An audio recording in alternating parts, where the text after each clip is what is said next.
Bonjour, je vais vous lire le chapitre 80, ce qu'il en reste. Ô Marie, ma mère, lorsque la mort viendra, avec ses menaces et ses terreurs, souvenez-vous de moi. La colonne stoppa en arrivant au col de Gushkuljaro.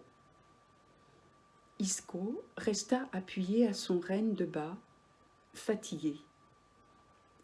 En tête de caravane, Eret tenait son grand renne blanc. Isco avait retrouvé le guide Lapon à Grastrak.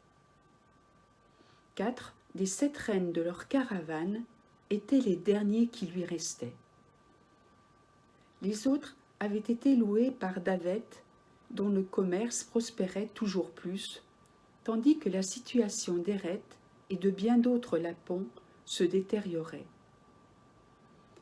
À voir les regards en coin que jetait Eret sur Isco, le Lapon ne lui avait pas pardonné d'avoir couché avec la fille de Davet plutôt qu'avec la sienne. « C'est à cause de toi tout ça », avait seulement craché Eret lorsqu'il s'était aperçu. Depuis, l'ancien chef de Siida ne quittait plus la tête de colonne, le plus loin possible du cartographe. Isco n'avait eu d'autre choix que de céder à Pontanus. Le pasteur n'avait rien laissé au hasard. Il avait associé à l'expédition Père Sari, le diacre Lapon qu'Isco avait connu à Uppsala. Sari, qui avait accompagné Pontanus à Pithéa, se trouvait chargé officiellement d'une mission de reconnaissance pour l'Église en terre laponne. Il était évident qu'il représentait surtout les intérêts de Pontanus et devait à ce titre surveiller Isco. Le diacre s'acquittait de sa tâche sans finesse, et c'était tant mieux. Pour l'instant, Sari observait, à la longue vue, le petit campement en contrebas, à l'intersection de 2 ruisseaux qui coulaient du mont. L'un filait ensuite dans la vallée, qui partait vers le sud, l'autre, plus modeste, allait se perdre au pied de la montagne, en face d'un marécage infranchissable. Comme si les roches, les tourbes, les marécages ne suffisaient pas à rendre le trajet surhumain, les moustiques qui les harcelaient depuis leur départ il y a 1 mois et demi rendaient la mission à peine supportable. Pontanus était reparti pour le sud. Ses responsabilités grandissantes au sein de l'Église luthérienne exigeaient sa présence à une réunion importante où la formation des pasteurs était à l'ordre du jour.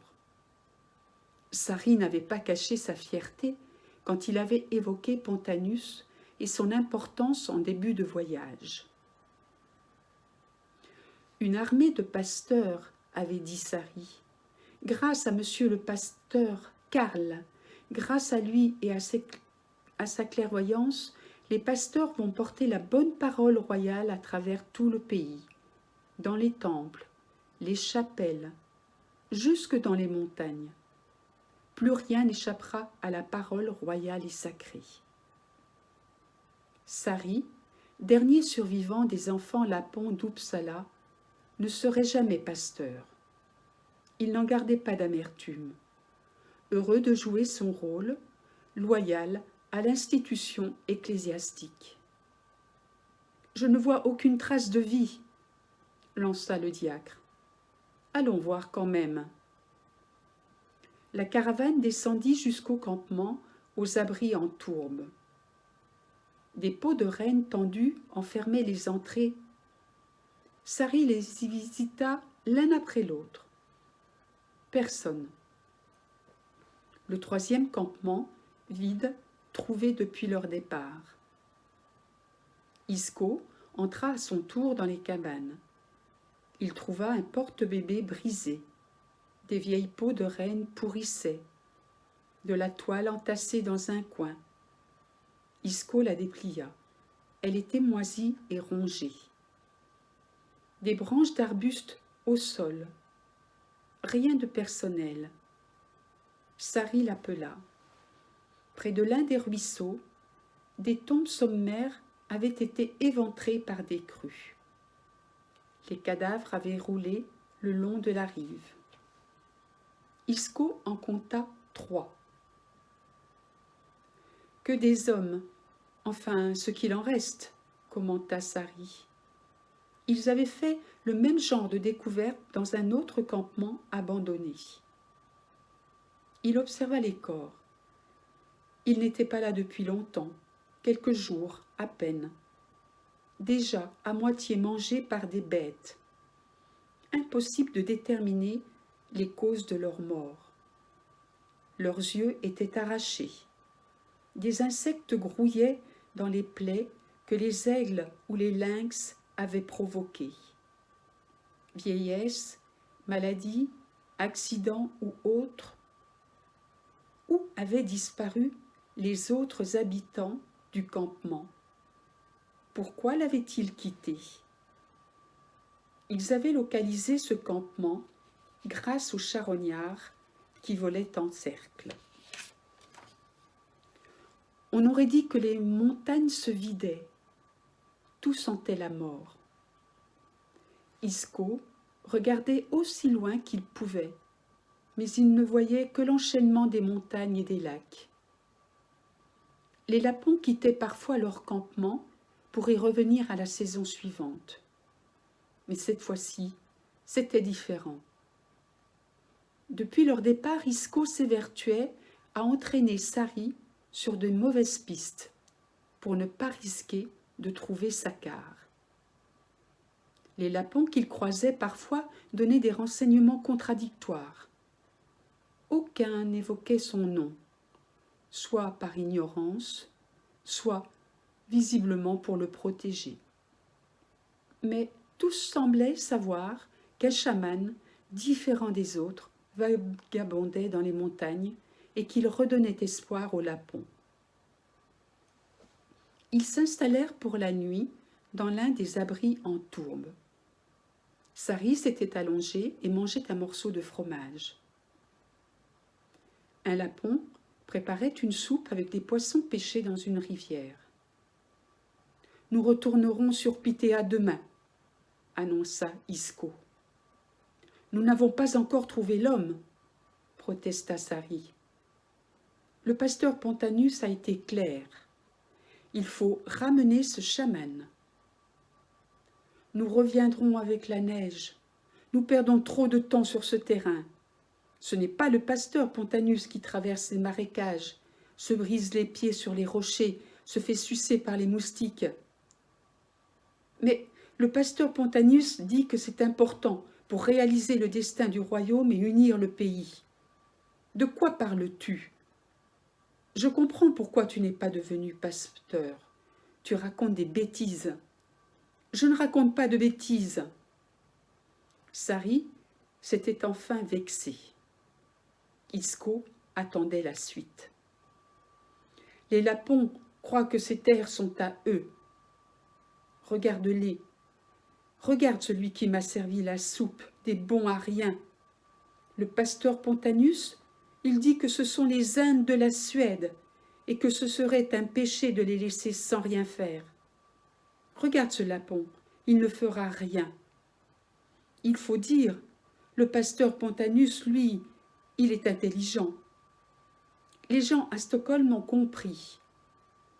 Ce serait pécher contre la parole du Christ de ne pas honorer les richesses qu'il a plantées dans la terre pour nous, comme il fait pousser des fruits aux arbres et des racines en terre pour nous nourrir. Pécher. Héret écoutait et bouillonnait, mais il ne disait rien. Sans doute par peur de perdre le peu qui lui restait. Pas son honneur ni sa fierté, juste ces quelques rênes. Moi, continua Isco, je crois que tu essayes de te rendre important. Mais tu ne sais pas ce que pensent les gens de Stockholm, à la cour. Moi j'y ai été. J'y ai vécu des années et je n'ai jamais entendu ça. Je crois que tu te vantes. » Sari était maintenant vraiment vexé. Il regarda Isco, puis Eret. Il lui tendit son bol. « Toi, sers-moi. » Eret se leva. Il ne jeta plus de regard à Isco. Il servit de la soupe et regagna sa place. « Tu crois que je me vante? Moi, qui suis proche du pasteur Pontanus depuis si longtemps, et qui, avant lui, ai été un fidèle disciple de l'évêque Lenaeus? Je suis quelqu'un d'important. Pourquoi crois-tu qu'on m'envoie, moi, en mission aux Indes de Suède? Tu crois que Pontanus est venu à Pythéa seulement pour te voir? Attends quelques années et tu verras. Tu crois que je dis des bêtises? Alors pourquoi c'est à moi qu'on a confié de faire le tri des lettres d'Uppsala? Je sais lire, moi. De quel tri tu parles? Encore tes bêtises. Juste pour nous dire que tu sais lire. Tu es prétentieux. C'est un péché. Et puis moi aussi, je sais lire.